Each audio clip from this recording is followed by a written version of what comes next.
Entonces, hoy tenemos la clase de fisiología del músculo. En la clase pasada vimos cómo, cómo era la fisiología del hueso. La fisiología del hueso, donde el calcio estaba en un 98-99% dentro del hueso, y después el calcio pasa al líquido intracelular, al extracelular y al intersticial. Y ese calcio que está allí en el hueso va a salir a diferentes acciones. Por ejemplo, canales de calcio de botón presináptico en el cerebro. Pero en lo que nos interesa a nosotros en esta rotación de ortopedia es en la contracción muscular. Pero esa misma contracción muscular existe en cardiología. También existe en cardiología y en medicina interna, como la contracción de un músculo liso y los canales de calcio.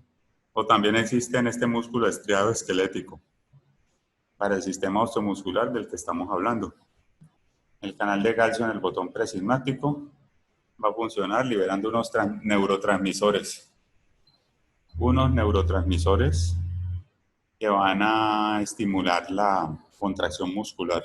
Entonces hay un mecanismo de contracción y eso es bueno tenerlo, ese concepto para las diferentes enfermedades o para los diferentes mecanismos de acción, relajantes musculares en anestesia, contracción muscular en ortopedia, y la despolarización y todas estas cosas. Entonces, Lina Cajas, Señor. ¿qué tipo de neurotransmisores conoce usted que existen? En general, trate de Mencióneme unos neurotransmisores. acetilcolina, noradrenalina, adrenalina, dopamina, serotonina, glutamato, ¿De cuál vamos a hablar en ortopedia? acetilcolina, Acetilcolina y acetilcoenzima es como comparar a un ser humano con una hormiga son dos mundos totalmente distintos. ¿La acetil-CoA dónde está? ¿Está en la mitocondria? ¿En qué parte de la mitocondria? ¿En la membrana? ¿La membrana? ¿Haciendo qué? ¿No está en el ciclo de Krebs, profe? Exacto, eso es lo que yo quiero que ustedes vean cómo ustedes acetilcolina, entonces les hablan en neuroanatomía, en anestesia, en farmacología por los inhibidores de la acetilcolinesterasa. Y después llegan y me empiezan en primer año de medicina citrato, isocitrato, azarraquetoglutarato, succinil-CoA, succinato, fumarato, oxaloacetato. Es el ciclo de Krebs que ocurre, una cadena de reacciones que están dando FADH y NADH adentro de la mitocondria, porque las células tienen mitocondrias, entonces están dando acetil-CoA adentro de la mitocondria para producir ATP. Y Fabián Arcos.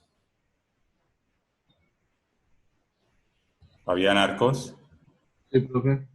Háblenos entonces de la fisiología del músculo. Bueno, entonces para que nos rinda, es que estas cosas son tan densas y tan buenas, esto le sirve a uno para todas las especialidades, lo que yo estoy hablando.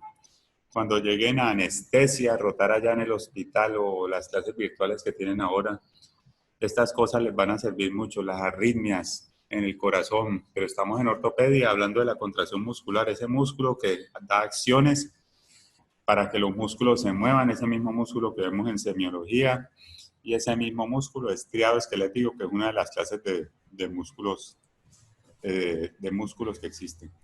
Entonces vamos a... Tenemos que el músculo esquelético entonces tiene unas bandas, una banda A, una banda I y una banda H. La banda H estaría en la mitad, Las bandas Z o las líneas Z estarían como una Z, estarían al final. La letra del abecedario, la Z está al final del abecedario, entonces la Z aquí está al final de la unidad de contracción muscular que existe en las miofibrillas. La unidad esta es la organización de una sarcómera. Doctor, la que está señalada como zona Z, pues esa es la que también se le dice la zona desnuda. ¿La zona de qué?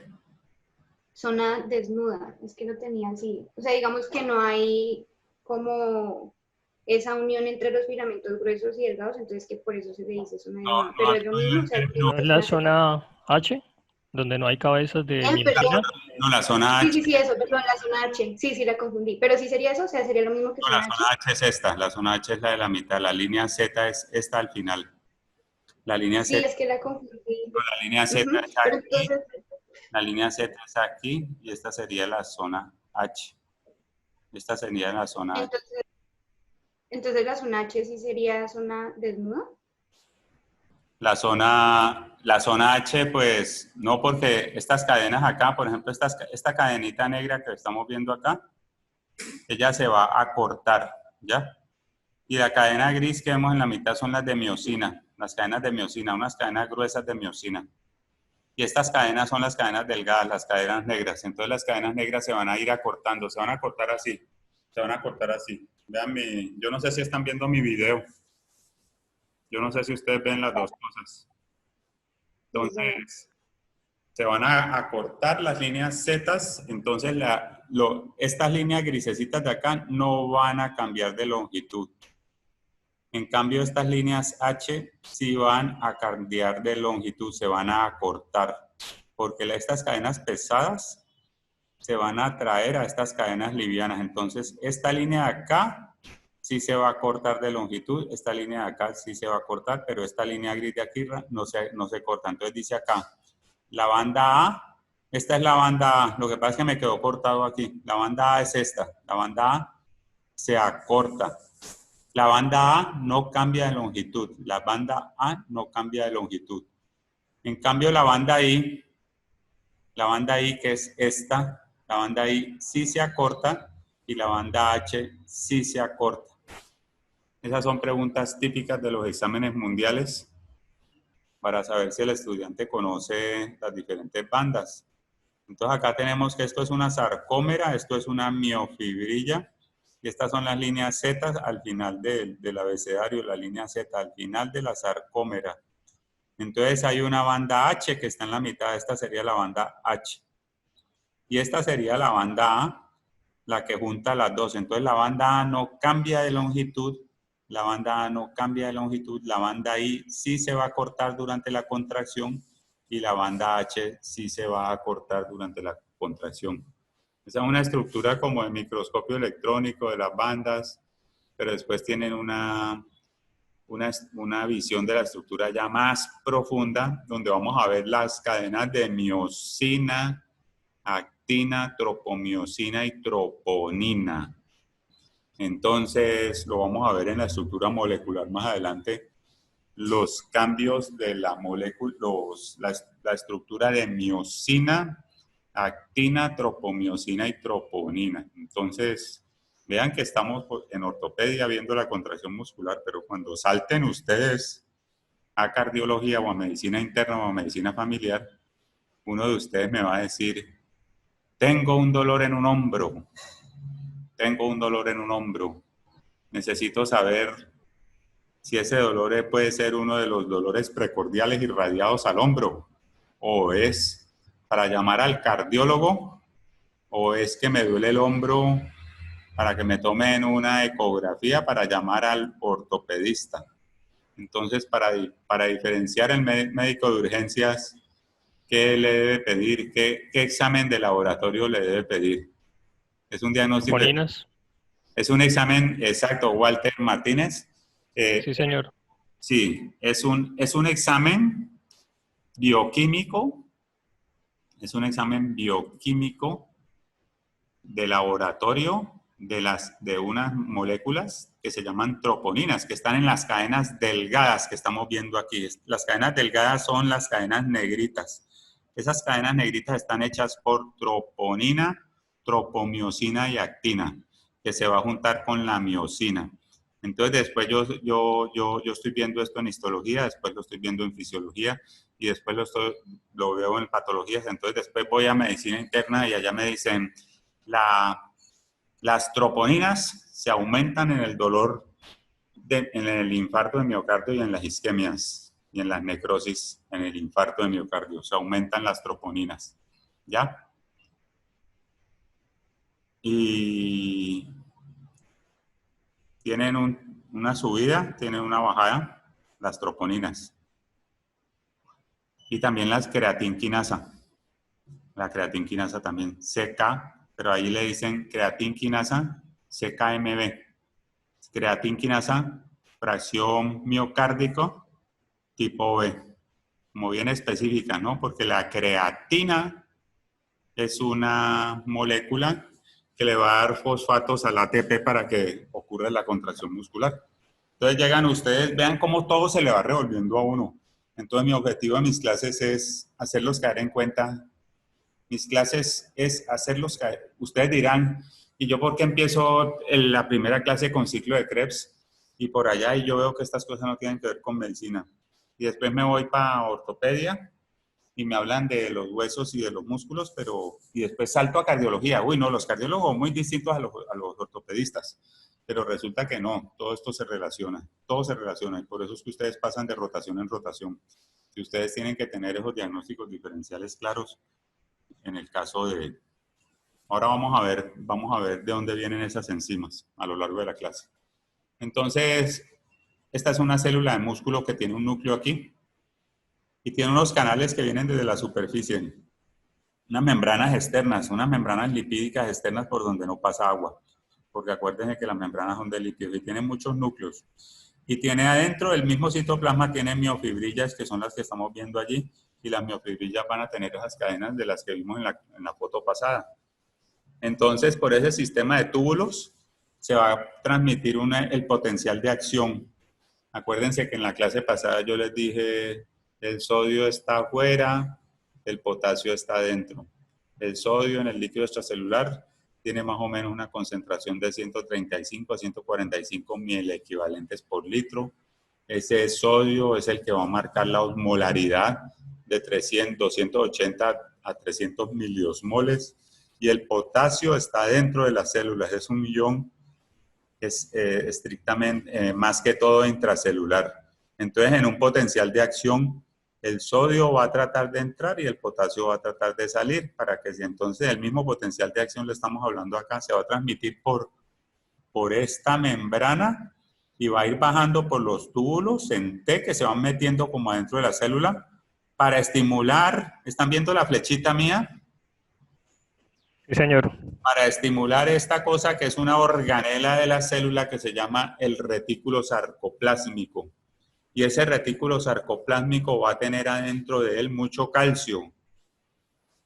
El calcio, Melissa, ¿el calcio es un catión o un anión? Un catión. Vea cómo aprenden ustedes a punta de mis memotecnias. Muy bien. Entonces es un catión, cati de cat. El catión ese que migra al cátodo. Ese catión es el calcio. Entonces ese calcio que del 98 al 99% está metido en el hueso, esta celulita también lo va a guardar acá, como cuando yo riego plata en la calle. Yo riego plata en la calle, aquí están los dólares que están tan escasos. Entonces alguno de ustedes va y los recoge y no se los va a gastar de una, ¿no es cierto? Esa plata que está metida ahí en mi caja fuerte, no se los va a gastar de una, va a decir, no, ese caticatión, ese caticatión se mete en el botón presináptico de la neurona y bota acetilcolina. Se mete en los canales de calcio de las neuronas para liberar después dopamina, epinefrina, norepinefrina, y gracias a eso yo estoy despierto aquí poniendo atención. También en otros neurotransmisores, en serotonina, en acetilcolina, epinefrina, norepinefrina y en glutamato, que es otro neurotransmisor excitatorio, o en glicina y GABA, que son inhibidores, ¿ya? Ese canal de calcio. Y también el retículo sarcoplásmico que está metido aquí, ese retículo sarcoplásmico que está metido dentro de la célula, también va a guardar el calcio por unas bombas para cuando exista una contracción muscular de estas miofibrillas que están metidas en el citoplasma, estas miofibrillas que están metidas en el citoplasma. Entonces aquí estamos viendo ya una estructura ya más microscópica de la molécula, lo que les estaba yo hablando. El calcio se va a unir a esta molécula negrita aquí que se llama troponina, pero existen diferentes, la troponina se divide en tres. Eso no lo quise poner ahí en el dibujo para no enredarnos más la cabeza, pero se los digo. Esa es la troponina T, la troponina I y la troponina C. La subunidad T y C. Entonces la subunidad C será la que une calcio. ¿Para qué une el calcio? Para que haya un cambio conformacional al unirse el catión de dos cargas.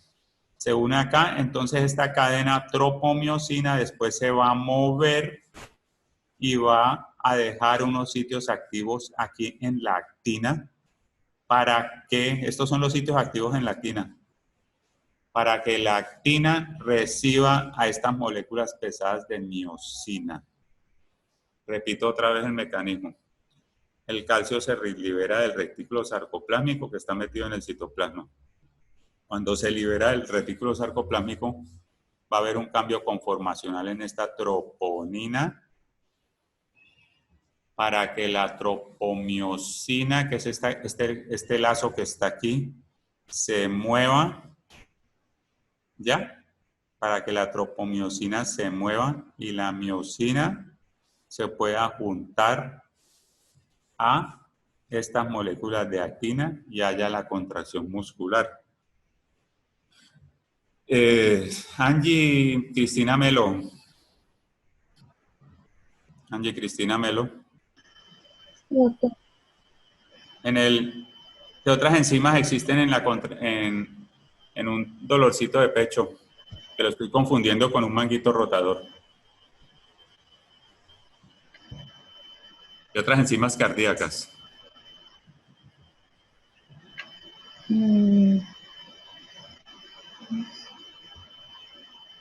No recuerdo, doctor. ¿Quién me las dice?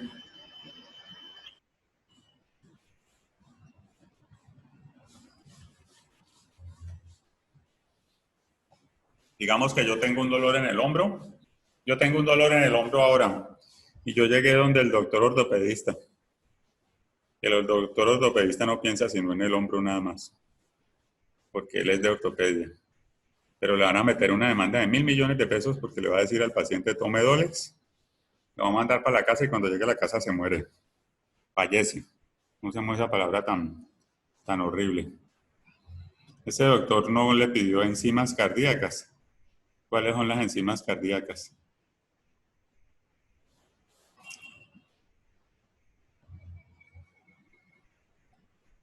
No le pidió las moléculas marcadoras en el caso de un dolor de infarto de miocardio. Como lo acaba de decir Walter al comienzo de la clase, una se llama troponina. Aumenta a las 2 horas, sube a las 7 horas y dura su vida 7 días. Aumenta a las 2 horas, ¿ya? Después tiene un pico y dura su vida por 7 días, ¿ya? La troponina. En cambio, la CKMB tiene unos picos de subidas y bajadas distintos, ¿ya? Sube a las 6 horas, pico a las 12 y baja a las 24. Creatinquinasa MB, tengan cuidado con eso.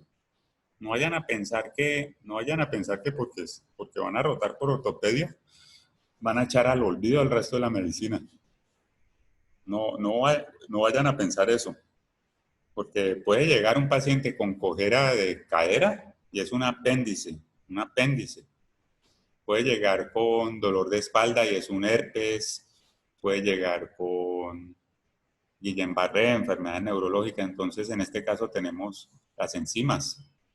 La CKMB sube a las 6 horas, pico a las 12 y después baja otra vez a las 24. Entonces hay que tener en cuenta esas enzimas y aquí estamos viéndolas con ortopedia. Entonces, como les acabo de decir, explicado antes, y aquí lo pongo en rengloncitos. Leer en rengloncitos sin explicación a veces es muy confuso. Tenemos que el calcio se une a la troponina, la miosina forma puentes. Hay una molécula que se llama, hay una estructura que se llama miosina ATPasa. La miosina ATPasa va a suplir energía para la contracción mecánica. Y hay otra molécula, otra bomba que se llama Sarcoplasmic Calcium Dependent ATPasa. Sarcoplasmic Calcium Dependent ATPasa. Es una enzima que va a terminar la contracción. Más adelante vamos a ver el dibujito. Cuando veamos la estructura del músculo. En esta contracción muscular no tiene que ver nada con el calcio extracelular, es decir, no compromete al calcio extracelular. Es un calcio que está metido, lo que se refiere a eso es un calcio que está metido adentro del retículo sarcoplásmico y después va a salir. Este músculo estriado esquelético que estamos viendo aquí en ortopedia no tiene canales de calcio dependientes de voltaje. No es un potencial de acción que se va a dar por unos canales de calcio. Entonces acá tenemos ya un dibujo más grande de lo que estamos hablando. Tenemos acá, este es el túbulo en T que se va a meter. El túbulo en T se va a meter adentro de la célula y este potencial de acción va a viajar por el túbulo en T y va a estimular estos canales, y estos canales son los que me van a sacar el calcio de acá. Estos canales me van a sacar el calcio de acá.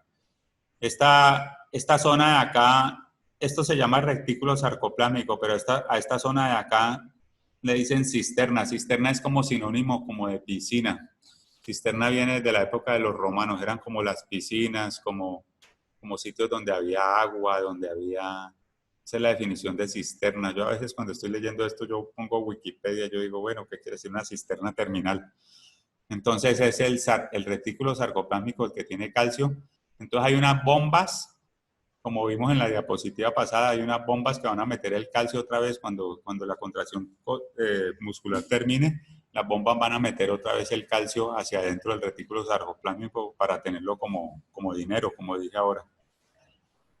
Entonces, el potencial de acción va a viajar por esta membrana, viene de... Acá arriba hubo un receptor de acetilcolina. Acá arriba hubo un receptor de acetilcolina que siguió estimulando el potencial de acción para que el túbulo en T se meta y para que este canal, estimulara este canal para que salga el calcio del retículo sarcoplásmico de la cisterna terminal, se llama esto. Esta sería la cisterna terminal. Entonces aquí dice en el punto 4. Yo pongo esto en inglés porque es que siempre los últimos libros salen en inglés. Ustedes dirán, estas diapositivas, ¿por qué están en inglés? Porque uno tiene que estudiar inglés, la universidad les da inglés y les toma exámenes de inglés. En medicina pasa una cosa que los países de habla hispana están traduciendo los libros científicos en inglés hasta 10 años después. A veces se demoran 5 años. Entonces una cosa que apareció por allá en el 2010 apenas está saliendo en español ahora en el 2020. En cambio, si ustedes leen en inglés, ya están leyendo cosas que aparecieron hace 3 años, 2 años, entonces por eso es que ponemos eso.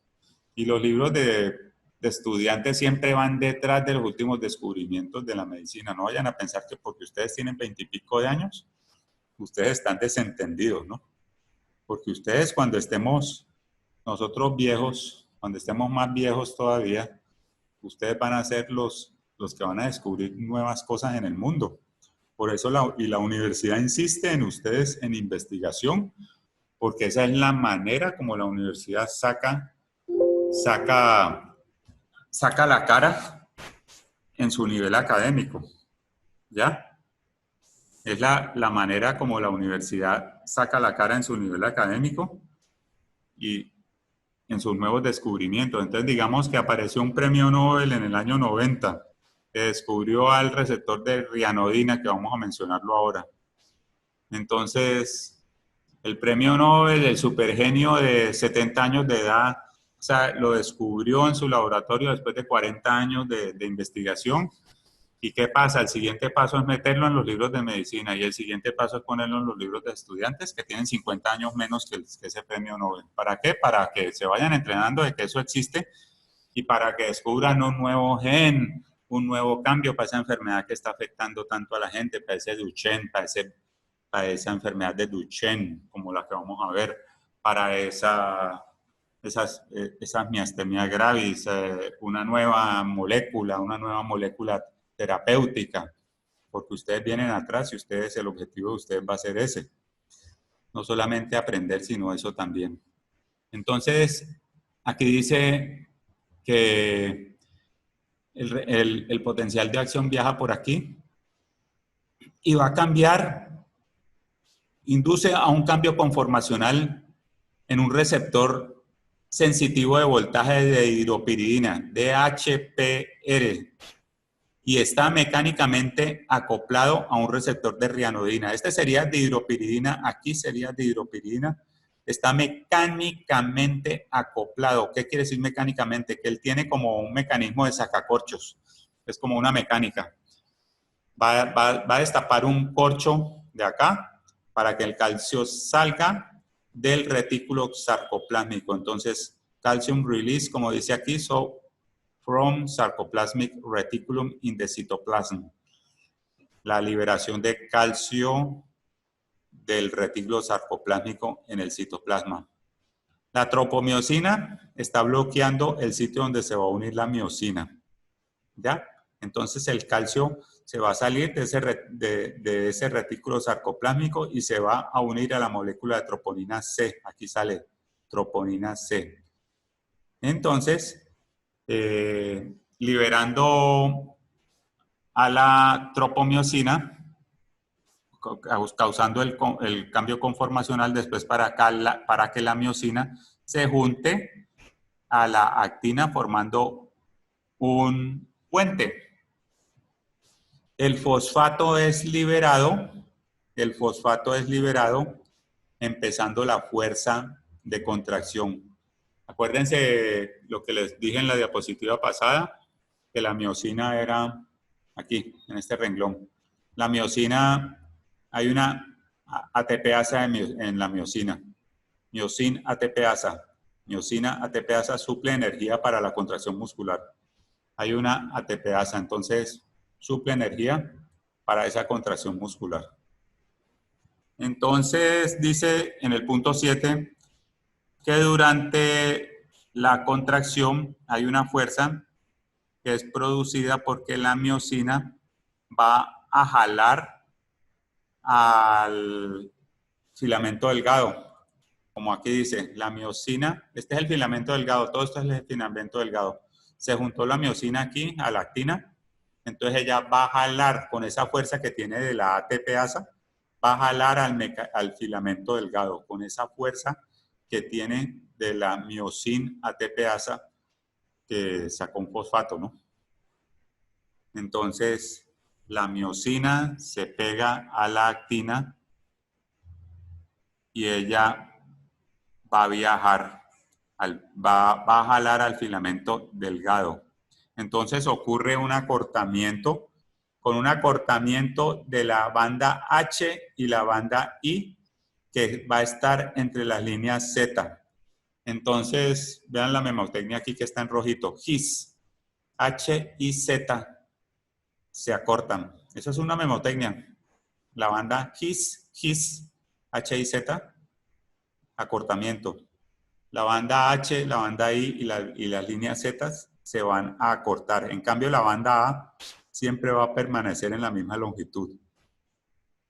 A band always in the same length. Es la memotecnia que ellos... Este librito que está aquí, ha sido escrito por estudiantes de medicina de las mejores universidades del mundo generalmente, cualquiera de ustedes también podría hacerlo, ¿no? Se compra el libro, se llama el First Aid. Entonces, usted llega y usted se compra el First Aid para estudiar para los exámenes del mundo. Y usted se compra el First Aid 2021 está saliendo ahora. Les digo, el 2021 está saliendo ahora. Está saliendo en este mes de octubre, noviembre.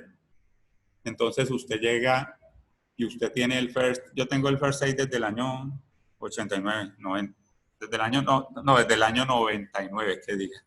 Eso empezó como desde el 99. Entonces usted lo lee y usted se le ocurre una nueva memotecnia, a usted se le ocurre poner una cosa de estas nueva.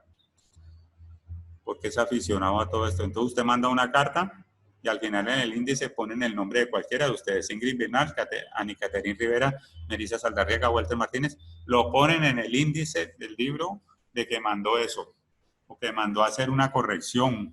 Yo a veces encuentro errores, entonces yo puedo mandar una carta y decir en la página tal tienen una cosa que hay que cambiarle. La unión de una nueva molécula ATP, la unión de una nueva molécula de ATP, vimos acá que para la contracción muscular se necesitaba ATP, pero la unión de una nueva molécula de ATP causa que otra vez se separe la molécula de miosina de esa actina. La unión de una nueva molécula de ATP causa que se vuelva y se separe, la molécula de miosina de esa actina. La unión de esa molécula de ATP.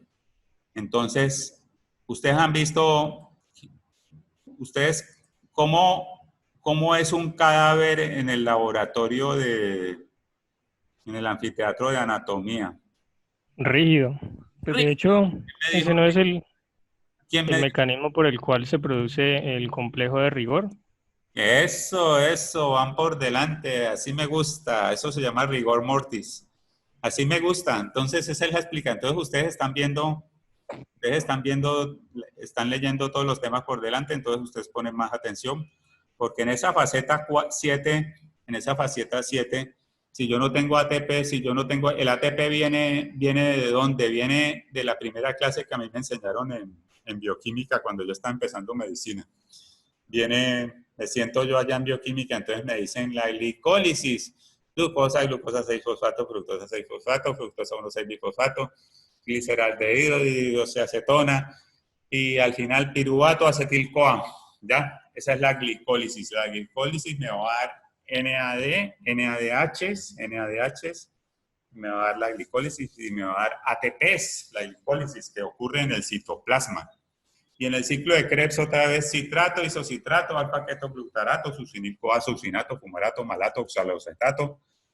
Todo ese ciclo de Krebs que ocurre también me va a dar ATP.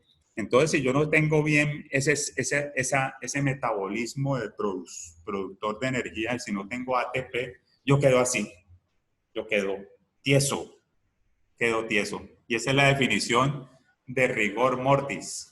No hay ATP para que la cadena de miosina no se relaje esa molécula. Y aquí dice, en el punto 8 dice, la unión de una nueva molécula de ATP causa que la cabeza de miosina se separe del ligamento de actina y nuevamente el calcio es secuestrado al retículo sarcoplásmico.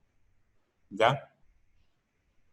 La hidrólisis de ATP en ADP y fosfato resulta en que otra vez la molécula de miosina va a entrar a un nivel de alta energía.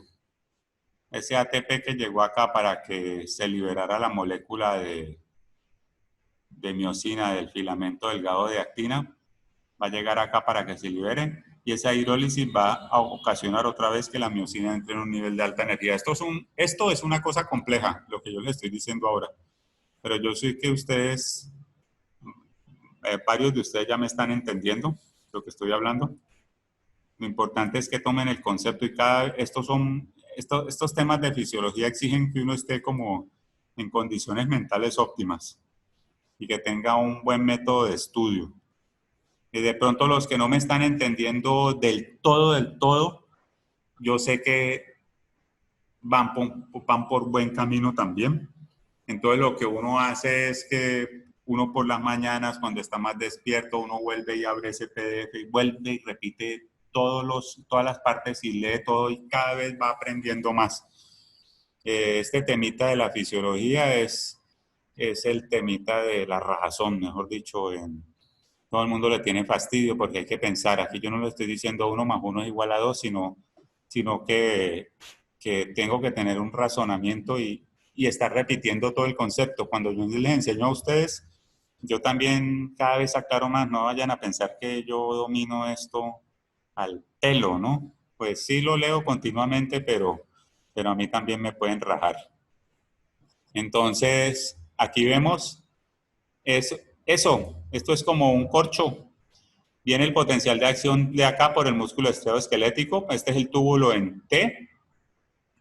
Entonces, entra ácido y sale potasio. Entonces, a este sistema mecánico que es como, este sería el receptor de dihidropiridina, sería esto. Aquí no está dibujado. Aquí no le pusieron dihidropiridina. Esto sería dihidropiridina y esto sería rianodina. Este sería rianodina. Entonces, hace que esta cisterna de calcio suelte todo este calcio para que el calcio salga aquí a este citoplasma que lo estamos viendo aquí, para que se una otra vez a esa cosa que vimos antes, a la troponina C, para que ocurra un cambio conformacional en la cadena de tropomiosina, para que la actina se una a la miosina. ¿Ya? Aquí, por ejemplo, sí le pusieron el nombre. Aquí le pusieron dihidroperidé, aquí le pusieron dihidropiridina y aquí le pusieron rianodina. No lo pusieron, no lo pusieron, pero dihidropiridina y este es rianodina. ¿No es eso que dice RR, doctor? ¿O tiene ¿Dónde? que ser? ¿Dónde? RR, rianodin receptor, sí. Rianodin receptor, exacto. Ese es. Vamos a ver si... Véalo acá. RR. Rianodin receptor, dihidropiridin receptor. Entonces, este es el sacacorchos y este es el corcho. ¿Ya? Entonces, ustedes dirán, ¡ay! No. ¿Pero por qué profundiza tanto? Porque cuando lleguen a anestesia, van a ver una enfermedad que se llama hipertermia maligna, que es por un efecto colateral de la combinación de una serie de anestésicos. Succinilcolina con alotano. ¿Ya? Succinilcolina. ¿Dónde está la succinil-CoA? ¿Dónde está la succinil-CoA? Succinilcoenzima, ¿dónde está? Paula Zúñiga.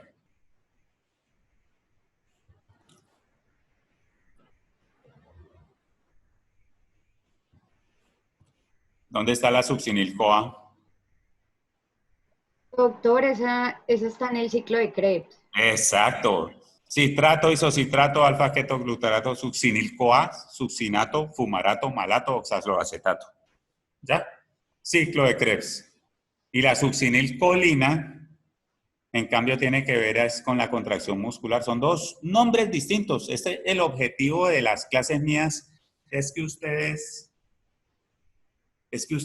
todo eso que les enseñaron, no vayan a confundir una cosa con la otra. Fiebre reumática con artritis reumatoidea, cosas así. Las dos se parecen, tienen el mismo nombre. No lo vayan a confundir. Succinil-CoA es ciclo de Krebs. Succinilcolina tiene que ver con los receptores del músculo con la contracción muscular, ¿ya?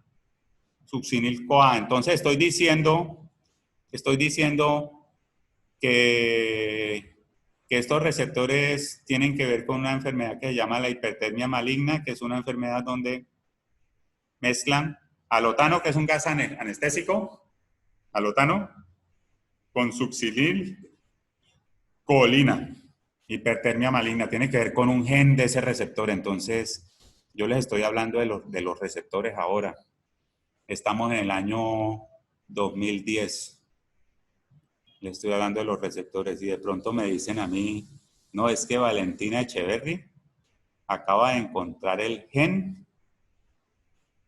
anormal de esos receptores que usted habló al final del túbulo en T. Entonces digo yo, no, menos mal se los mencioné por allá en el 2010. Ahora resulta que ella es la que me está enseñando a mí. Ella descubrió el gen, entonces no vamos a tener más hipertermia maligna en la anestesia. ¿Ya? ¿Les han hablado de la hipertermia maligna o no? ¿No? Bueno, les hablarán. Entonces aquí vemos un potencial de acción. Este es el potencial de acción. Una conducción nerviosa que va a ocurrir antes de que ocurra la fuerza de contracción. ¿Ya? Encontramos varias clases de fibras musculares. Encontramos las fibras musculares blancas y las fibras musculares rojas.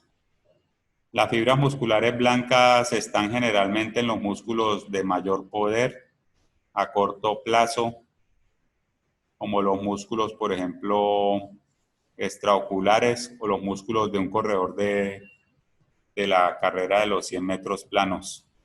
Tienen alta masa por unidad motora, tienen una alta actividad de la ATP-ASA porque son músculos de contracción rápida y tienen alta capacidad para la glicólisis anaeróbica, es decir, donde no se va a utilizar oxígeno, y tienen bajas concentraciones de mioglobina.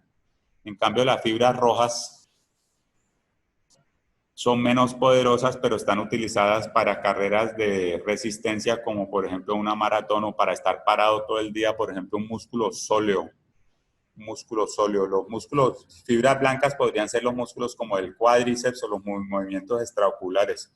Un corredor de los 100 metros plano tiene alta calidad de fibras blancas. En las razas se puede ver el corredor de 100 metros planos, boxeador, movimientos rápidos. Generalmente raza negra tiene que ver con fibras blancas. Y hacen uso de, olvídense que una persona de Dinamarca se va a ganar unos 100 metros planos. Eso o va a ganarle o va a tumbar a una persona afrodescendiente en una pelea de boxeo. Sería algo muy raro, la tendencia es todo lo contrario. Y esas cosas están ligadas a la raza. En unas maratones, en unas olimpiadas, yo me acuerdo, unas olimpiadas uno lo ve en las olimpiadas, que llega la persona de Jamaica, de pronto en bajas condiciones económicas, o llega un señor a los 40 años de edad, que supuestamente uno de los 40 años ya está viejo para ser deportista, y se pone unos zapatos tenis que también son viejos, y lo llevan a las olimpiadas con mucho esfuerzo, a las olimpiadas de Berlín. Eso pasó en los 90 y se las gana todas. Olvídese, con la genética nadie puede. Eso se llama la genética de las fibras musculares, ¿no? ¿Ya? Entonces, con eso nadie puede. Movimientos rápidos para un boxeo, para un 100 metros plano.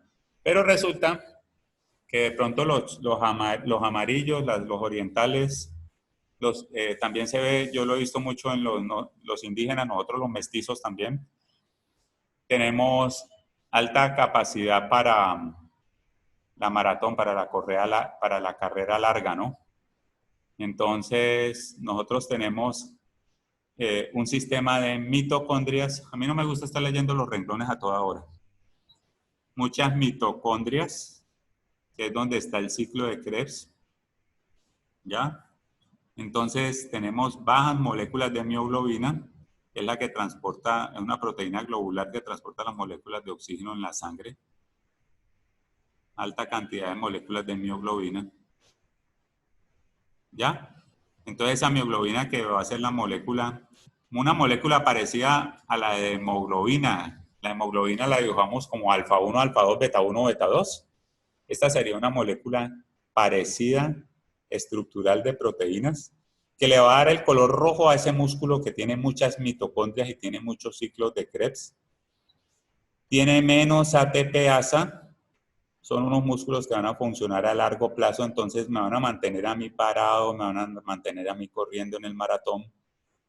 Entonces, yo en el maratón voy a hacer uso de todos los mecanismos de la bioquímica que me enseñaron a mí en bioquímica. En bioquímica les enseñaron que ustedes se levantaron ahora y desayunaron.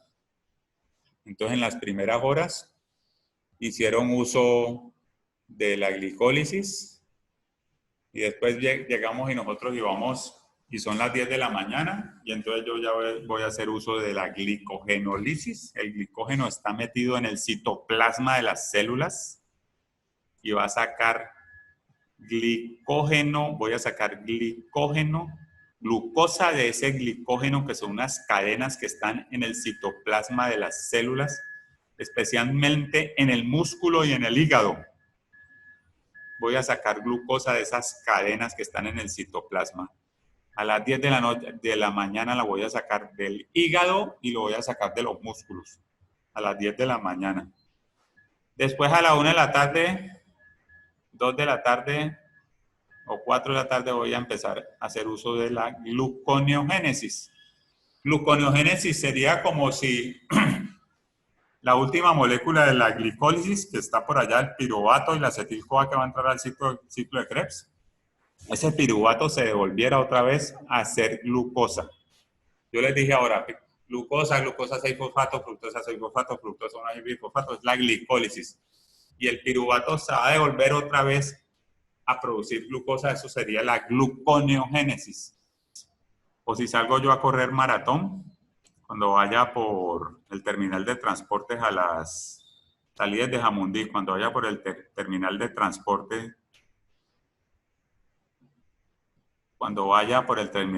a las 8 de la mañana, estoy en gluconeogénesis. Y después cuando vaya por el retén de Palmira del aeropuerto, ¿en qué fase estaré de la bioquímica? ¿No es en la de los ácidos grasos? Sería ¿Quién me dijo? ¿Quién habló? Ingrid, profe. Ingrid está atendiendo. Ingrid está atendiendo. Ingrid, ¿dónde está? De los ácidos grasos. Aquí, profe. Exacto, de los ácidos grasos. Entonces las cadenas de ácidos grasos, las grasas están en el palículo adiposo, están en el hígado, son unos ácidos grasos de cadena larga, de cadena media, de cadena corta, que se van a partir en moléculas de acetil-CoA, esos ácidos grasos.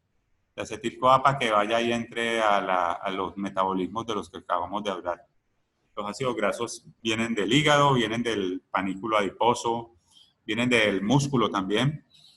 Entonces, cuando vaya por el retén de Palmira, voy a empezar a partir esas moléculas de ácidos grasos que están esencialmente en el citoplasma. ¿Alguien de aquí va al gimnasio? ¿Es deportista? ¿No le gusta el deporte? Entonces, a los ortopedistas generalmente tienen una inclinación por los deportes. Entonces, tienen que saber eso porque llega el deportista, así como le van a consultar a uno por un dolorcito de rodilla o un dolorcito de hombro, o así como el futbolista en el partido se cansó rápido, se cansó el futbolista, entonces yo tengo que suplementarlo. Yo le puedo dar, por ejemplo, creatina. La creatina es una molécula que le va a dar fosfatos al ATP, para que el ATP dé energía en el ciclo que acabamos de hablar, el ciclo de contracción y en el ciclo de relajación. Creatina, lo venden como suplementación. O venden también la carnitina. La carnitina. ¿Han oído hablar de la carnitina? ¿Quién ha oído hablar? Doctor, para la oxidación de los ácidos grasos. Eso. ¿Y qué hace la carnitina? Pero entonces usted, como es el estudiante también motivado y curioso, y entonces usted dice, ¿y qué hace la carnitina? ¿Qué hace?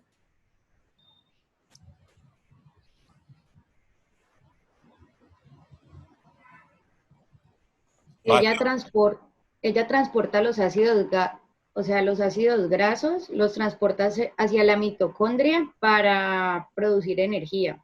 Eso, la carnitina,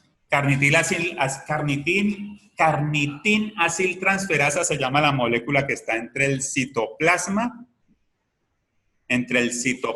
donde están los ácidos grasos, porque son unas cadenotas, ¿ya? Los ácidos grasos son unas cadenotas largotas, ácidos grasos de cadena larga, de cadena media, por eso está de moda la cadena media. Cadena larga, hay que partirlos más en pedacitos de acetil-CoA, hay que partirlos más, las de cadena larga. Y la cadena corta hay que partirlos menos, y las de cadena ultracorta, que puede ser el ácido butírico de la mantequilla, hay que cortarlos todavía menos. Entonces, si tengo que cortarlos menos, quiere decir que el sistema metabólico tiene que hacer menos esfuerzo. Entonces, Paula Zúñiga, como leyó antes y sabe de eso, o se acuerda de la bioquímica, o algún día vio la carnitina por allí porque se la estaban vendiendo o algo, entonces ella dijo, ¿pero qué hace esto? Entonces, la carnitina es un transportador desde el citoplasma, desde el citoplasma, es una molécula transportadora a través de la membrana mitocondrial y la va a transportar adentro de la mitocondria para que ese ácido graso adentro de la mitocondria se vuelva a formar y se parta en pedacitos. Que eso se llamaría la lipólisis, eso se llamaría el metabolismo de oxidación de los ácidos grasos, para que esos ácidos grasos adentro de la mitocondria entreguen NADH y FADH a la membrana mitocondrial interna. Tienen que revisar por encimita un libro para que puedan entender lo que yo acabo de hablar, pues ver un libro resumen de bioquímica le ayuda a uno a tener ese concepto. Pues este súper detalle pequeñito no lo voy a preguntar. Sí le puedo preguntar la diferencia entre las dos clases de fibras. Fibras rojas y fibras blancas. Pero entonces el ácido graso está afuera en el citoplasma. La carnitina es una molécula transportadora que los va a sacar de afuera del citoplasma, los va a llevar adentro de la mitocondria para que ellos allá adentro se estén partiendo en cadenitas de 2 o cadenitas de 3, para que se estén partiendo para que den NADH y FADH para la producción de ATP. Esa es la famosa carnitina. Entonces yo voy por el retén del aeropuerto y estoy haciendo uso de ácidos grasos cuando ellos se parten y me van a dar energía. Y después viene la forma, y después más adelante cuando ya llevo 16, 18 horas aguantando filo, se produce una molécula que le encanta al cerebro y ha estado asociada a formación de factores de crecimiento neuronal y ha estado asociada a que mis neuronas se despierten todavía más y yo le dé clases al doctor Betín que me está enseñando ahora. Doctor, ¿esos son los cuerpos cetónicos? ¿Quién lo dijo? Yo. ¿Dónde? Paula. ¿Paula qué? Zúñiga. Paula Zúñiga. Entonces Paula Zúñiga me va a jalar las orejas a mí dentro de un semestre. Exactamente, porque ella resulta que ella está haciendo esas cosas. Está alimentando de aceites y está aguantando filo. Y se fue corriendo de aquí a Palmira. Eso lo van a, no les estoy diciendo que lo vayan a hacer porque van a caer en estados de descompensación, ¿no? Pero sí ha estado demostrado. Cuerpos cetónicos. ¿Dónde se producen los cuerpos cetónicos? En las mitocondrias. Pues del hígado. ¿Y dónde más?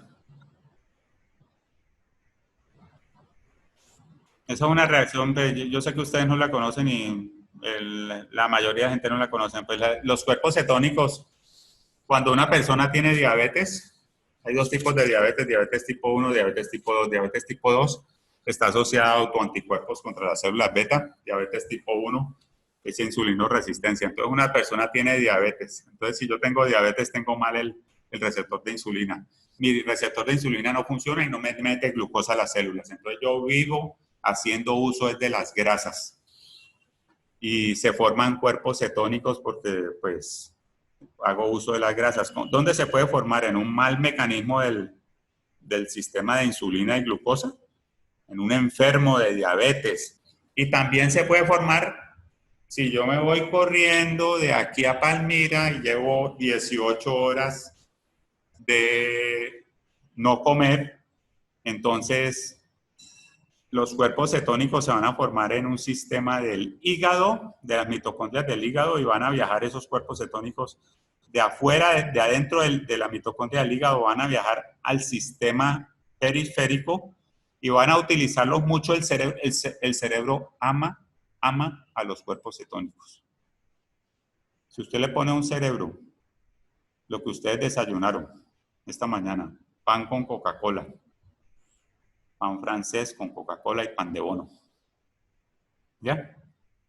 O le dice cuerpos cetónicos, el cerebro ama los cuerpos cetónicos. Pero el problema es que para uno caer en eso necesita 18 horas de ayuno y pasar por una etapa de hambre. Le va a dar hambre a las 9, 10 de la mañana y va a haber un desequilibrio electrolítico. Entonces, por eso es que no lo hacemos. Pero en el momento en que la persona entra en el uso de cuerpos cetónicos, eso es fuente de energía amada por el cerebro y por la corteza renal y por el músculo cardíaco. Aquí estamos estudiando bioquímica sin darnos cuenta. Sin darnos cuenta estamos repasando bioquímica. Por el músculo cardíaco. El músculo cardíaco tiene que seguir funcionando siempre. Él no puede, es decir, si ustedes se van para una isla, y no hay un supermercado ni nada, el músculo cardíaco tiene que seguir funcionando. El cerebro también. ¿Ya? El cerebro y la corteza renal son los cuerpos cetónicos. Sí, están formados por esa mitocondria. Hay unas reacciones todas raras, ahí lo verán a lo largo del tiempo. Los que estén más motivados por esto, pues más adelante lo leen, pero no lo voy a preguntar en el examen.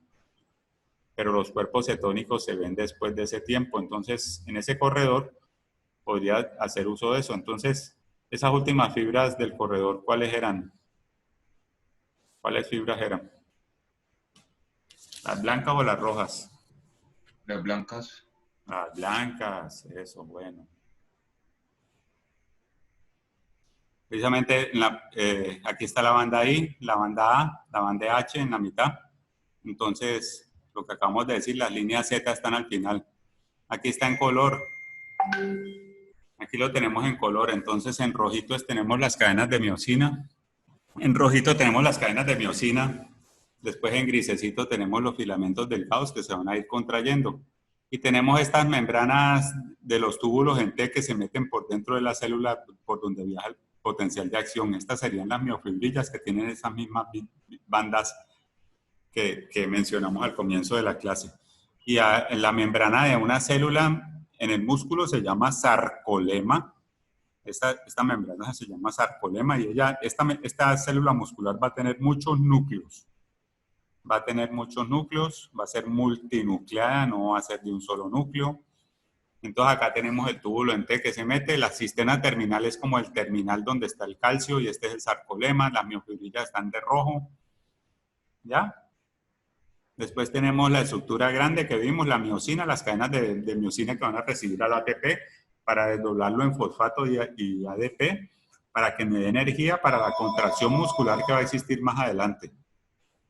Una contracción muscular donde se va a juntar esta molécula de miosina, se va a pegar a la actina para que se contraiga por esa energía que vino del desdoblamiento del fosfato y el ADP. Entonces aquí lo vemos, troponina está acá, se va a correr la tropomiosina y la miosina se va a juntar. Entonces aquí vemos que el calcio se une a la troponina, lo mismo que dijimos, la troponina empuja hacia afuera la tropomiosina, la miosina forma puentes y una miosina ATPasa suple energía para la contracción mecánica. El sarcoplasma, calcio dependen ATPasa, esa suple una energía que va a terminar la contracción. ¿Ya? Es decir, es una bomba que está en el retículo sarcoplásmico y que va a devolver el calcio a esas piscinas, a esas cisternas que mencionamos nosotros anteriormente. Entonces, el calcio es devuelto al ER, quiere decir endoplasmic reticulum, por el calcium ATPasa, ¿ya? Y esa bomba se llama Sarcoplasmic Endoplasmic Reticulum Calcium ATPase, pero ellos, pues, los científicos o cuando estamos en los congresos y todo, para no decir todo este nombre de largo, le dicen cerca. Ella, ¿qué hace cerca? Devuelve el calcio al retículo sarcoplásmico. En el potencial de acción no se compromete el calcio extracelular, no se compromete. Y el músculo, este músculo estriado no tiene canales de calcio durante su conducción. Entonces aquí lo vemos, las diferentes fases de las que estuvimos hablando, ya las mencionamos. Y ya leímos también lo que decía aquí. Y aquí pusimos, este dibujito, por ejemplo, era de las mismas colecciones, pero por allá del año 2002, 2003, me gustó mucho porque muestra cuando baja el potencial de acción, que viene por aquí, entra sodio y sale potasio, entonces él destapa este corcho, esta bomba mecánica, este receptor de dihidropiridina y rianodina, ¿ya? Este receptor de dihidropiridina y rianodina que tienen que ver con el mecanismo de producción de la hipertermia maligna. Hay genes que marcan anomalías en esos receptores, hay genes. Entonces el paciente puede tener una hipertermia maligna. ¿A quién de ustedes le gusta la anestesia? ¿A quién de ustedes le gusta la anestesia? Nadie le gusta para que yo no le haga una pregunta, pues. Pero cuando salgan de aquí dicen, no, yo quiero porque es que yo veo que les va como bien. Entonces, pero aquí nadie me dice que le gusta.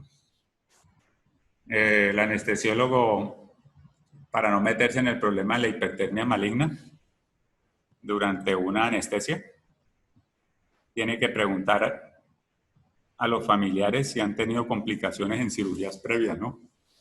Antecedentes, entonces, pero ustedes saben que un familiar en una clínica no le va a decir, sí, mi tío murió de hipertermia maligna, porque le olvida el nombre, el diagnóstico y se les olvida todo, ¿ya?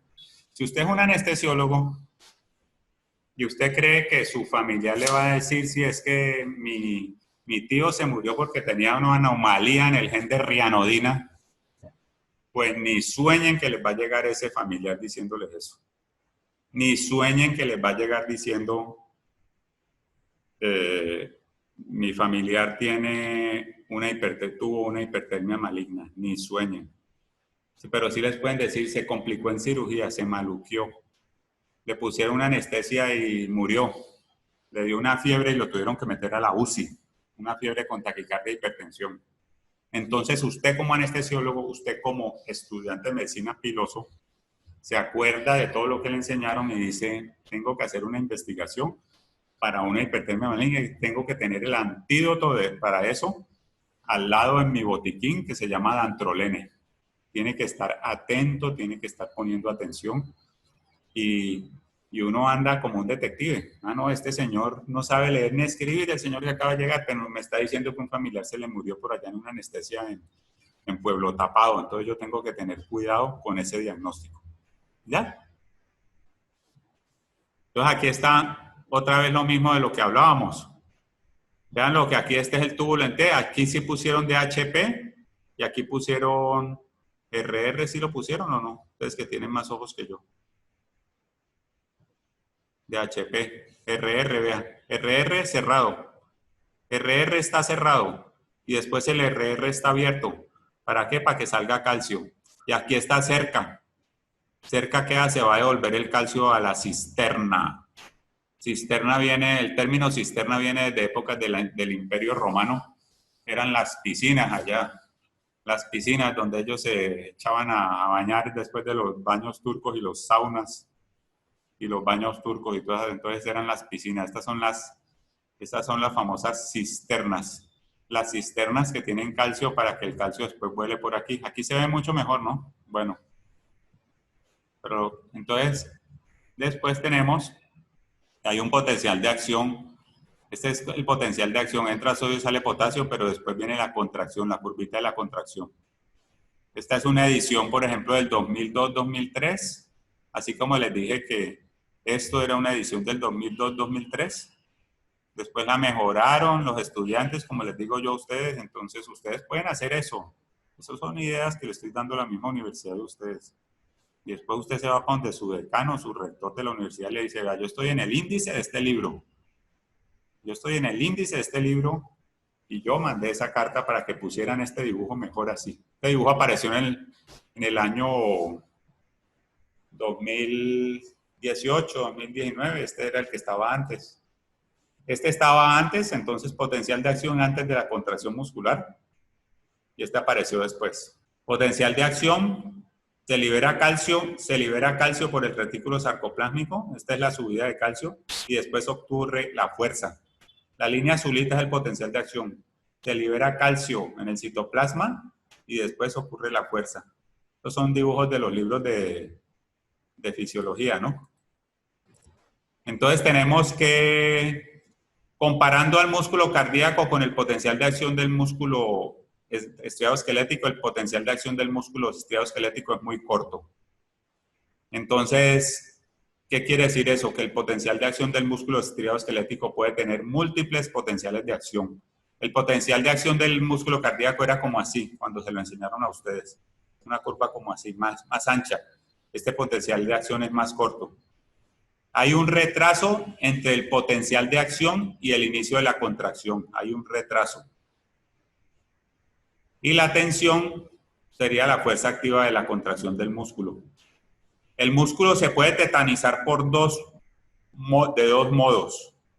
Por pequeños potenciales de acción, es decir, que hayan un potencial de acción, otro potencial de acción, otro potencial de acción, sería mucha liberación de calcio por el retículo sarcoplásmico. Por eso se puede tetanizar, ¿no? Por múltiples potenciales de acción. Y hay un retraso en el tiempo de la contracción de acción. Por eso es que el músculo se puede tetanizar. El tétanos es diferente al rigor mortis. El rigor mortis era donde no había ATP para que se relajara. Y en cambio el tétanos puede tener que ver con múltiples potenciales de acción que ocurren antes de la contracción. Porque hay mucho calcio. ¿Alguien se acuerda de la enfermedad del tétanos?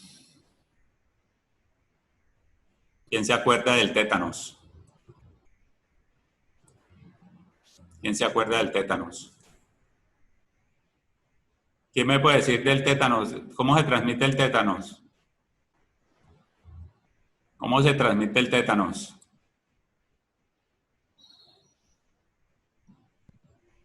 Pues con corte, con... Es una bacteria, es una lombriz, es un parásito.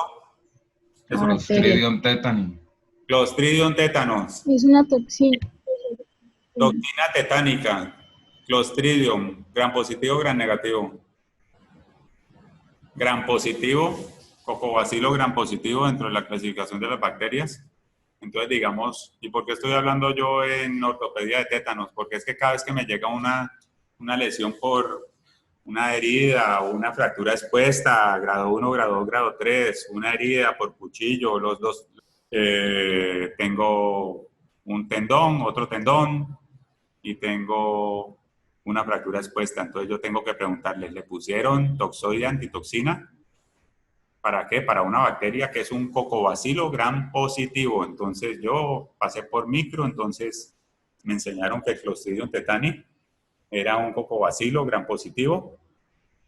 Y pasé por micro, entonces los pacientes cuando llegan al servicio de urgencias hay que darle toxoide antitoxina. Tienen que estar vacunados contra la toxina del tétanos, porque ¿qué hace la toxina? El mecanismo de acción de la toxina del tétanos es inhibir a unos aminoácidos, a unos neurotransmisores inhibitorios como la glicina en las neuronas. Entonces esa persona se tetaniza más. Inhibidor de los neurotransmisores inhibitorios. Los neurotransmisores excitatorios son, por ejemplo, la acetilcolina, lo que estamos hablando ahora en la contracción muscular. El glutamato, la dopamina, la epinefrina y la norepinefrina. Ustedes están atentos aquí poniéndome atención. Epinefrina, norepinefrina. Inhibitorios puede ser la glicina. Entonces, esa toxina del tétanos es inhibidora de los inhibitorios. Inhibe lo inhibitorio. Y si algo inhibe lo inhibitorio, ¿qué pasa? Pues se excita, ¿no es cierto? Si inhibimos a la glicina en unas células especializadas que están allá en la médula, entonces hay una excitación y hay una contracción continua, muchos potenciales de acción porque se liberó mucho calcio del retículo sarcoplásmico para que se vaya a donde está la molécula de troponina para que me corra la tropomiosina y para que se junte la miosina con la actina. ¿Ya? Entonces ocurre una contracción muscular por tétanos, pero también puede ocurrir una contracción muscular por un rigor mortis. ¿Ya? Son la diferencia de los dos tipos de contracciones que vemos. Son dos mecanismos opuestos. Son dos mecanismos opuestos. Entonces hagamos otra integración. Bueno, en la clase de hoy nadie iba al gimnasio, nadie quería adelgazar, nadie quiere ser anestesiólogo, nadie quiere... ¿Y alguno de ustedes? Doctor, yo sí voy al gimnasio. Ah, por eso sabía, por eso entonces sabía. ¿Ha visto allá colgada la carnitina? Sí, eso la recomiendan mucho cuando la gente quiere, pues, como bajar de... Entonces, usted poniendo las cosas a la vida diaria, usted se aprende las cosas. Nosotros no nos aprendemos las cosas pegados del ladrillo así, del Harrison, porque usted está pegada al ladrillo del Harrison y usted por allá ve que empezó el partido de fútbol, entonces usted se va para el televisor a ver el partido de fútbol. ¿Ya? Entonces, uno no aprende así, uno aprende es poniendo en práctica siempre todo lo que ve. Entonces ella fue al gimnasio, entonces ella vio un día la carnitina y ella dijo, no, ¿y esto qué es? Ay, carnitina, todas se vuelven flacas y se les quita el hambre. No, qué chévere. Entonces, yo voy a ver qué es lo que sale de eso. Entonces, la carnitina es una molécula que transporta esos ácidos grasos, ese aceite de coco, el aceite de maíz, esas arepas de la cafetería y todo. Y cadenas largas, cadenas medias, cadenas cortas, tiene un mecanismo que es un transportador, carnitina aciltransferasa, que depende del ácido, del ATP, depende de la bomba depende de ATP y de ácido pantoténico, coenzima A, para que se transporte hacia adentro la molécula del ácido graso de cadena larga, media o corta.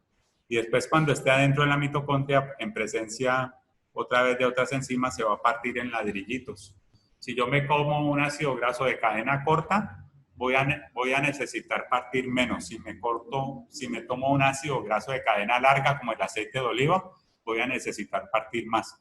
¿Por qué tengo que partir esas moléculas de ácidos grasos largas, medias o cortas? Para suplirme de NADH y FADH para la energía mía a lo largo del día. ¿Por qué es bueno eso?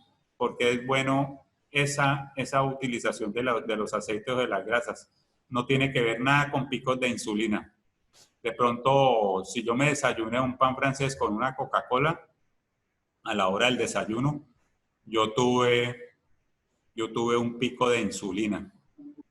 Y el pico de insulina me metió toda esa glucosa a las células. Me sentí muy bien a las 8, a las 8 y pico, pero a las 9 de la mañana el pico de insulina persiste y es unos picos y unas bajadas a lo largo del día. Entonces, por eso es que eso no es tan bueno. ¿Cuáles son las enfermedades donde hay problemas con la insulina? ¿Cómo se llama? Una pregunta muy grande y muy... ¿Ah?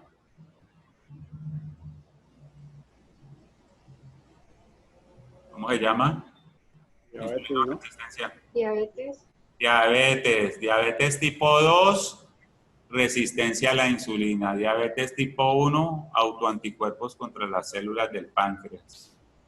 ¿Qué células del páncreas producen la insulina? ¿Cuáles? Las células beta. Las células beta del páncreas producen la insulina, las células alfa producen glucagón, las células delta producen somatostatina. Las células beta del páncreas producen insulina, las células alfa producen glucagón y las células delta producen somatostatina.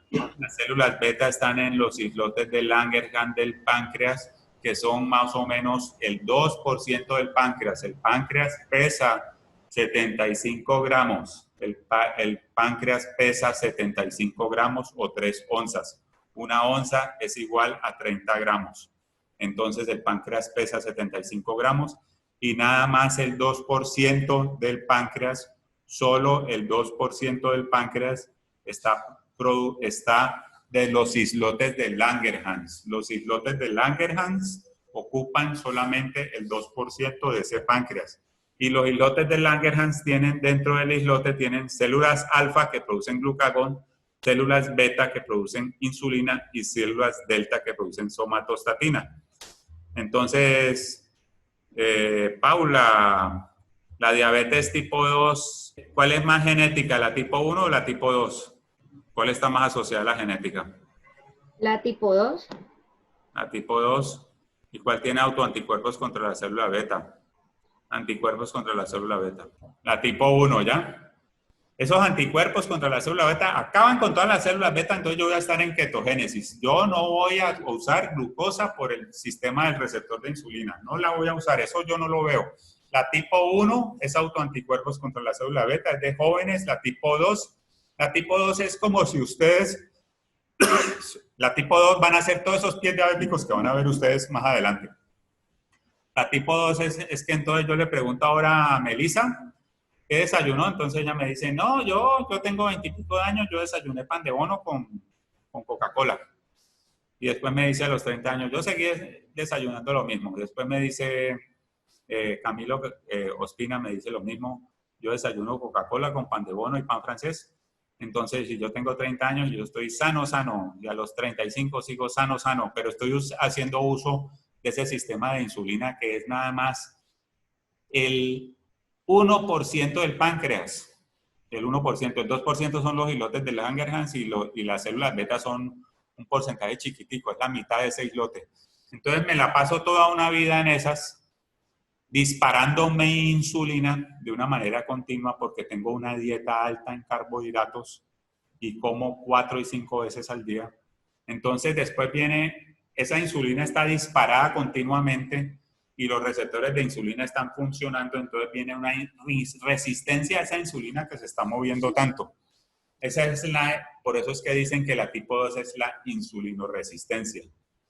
Entonces, esos pacientes consultan 5 años después, se vienen a dar cuenta que son diabéticos. Ellos no se dan cuenta que son diabéticos inmediatamente, sino 5 años después, cuando empiecen a perder la vista o a tener problemas en los pies, o a tener problemas de infarto y todas esas cosas que aparecen en la diabetes. La tipo 2 es la insulinoresistencia, la tipo 1 es la anticuerpos contra las células beta en un paciente que se da cuenta desde que está joven. Entonces ya desde que está joven le ponen inyectables de insulina y le ponen todas esas cosas. ¿Ya? Entonces, cuidado con esos mecanismos porque eso lo van a ver en toda la medicina de ahora en adelante. Insulinoresistencia o anticuerpos contra las células beta. Joven la una, viejo la otra, y está más asociada a la genética la 2. La 2 está más asociada a la genética. Los que vengan de familias de diabéticos y todo, o tíos o papás o lo que sea, pónganle ojo a eso porque hay que tener una buena educación. La diabetes es una pandemia en este momento en el mundo, es una pandemia. La mayoría de la gente se da cuenta tardíamente de que tiene... Juan Camilo, ¿cuál es la glicemia normal en ayunas? Es menor a 126, ¿no? ¿126? No. Sí. No. ¿Equivalente miligramos o unidades por litro? ¿Cuál es? ¿En qué se mide la glucosa?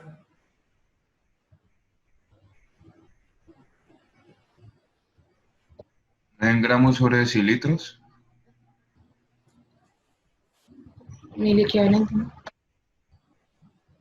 ¿Ah? Miligramos por decilitro. ¿Ya? Calcio, miligramos por decilitro. 8.4 a 10.2 miligramos por decilitro. ¿Un decilitro qué es? ¿Es la qué parte de un litro? ¿Ah? Es la décima parte de un litro. Así yo me imagino todo. Un decilitro es la décima parte de un litro. Un miligramo es la milésima parte de un gramo. Miligramos por decilitro. Entonces la glucosa no es mil equivalentes, ¿no? Glicemia en ayunas de 90, mayor de 90 a 100. Mucha población de nosotros, muchos de ustedes pueden tener una glicemia en ayunas de 110, 120 y ya empiezan a rayar en la prediabetes y no se están dando cuenta. Y seguimos comiendo pan de bono con Coca-Cola. Pero entonces después sale la diabetes totalmente a los 50 años, a los 60. Y vienen los pies diabéticos de los que les va a hablar el doctor Triana. ¿Ya?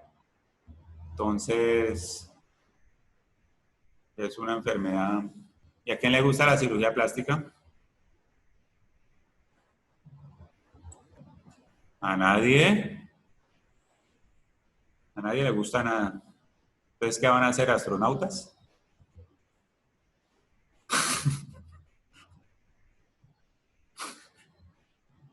Yo voy a ser médico de la NASA, para que no me pregunten nada. Ah, bueno, ¿cuál es la concentración de oxígeno en el medio ambiente? Listo. Bueno.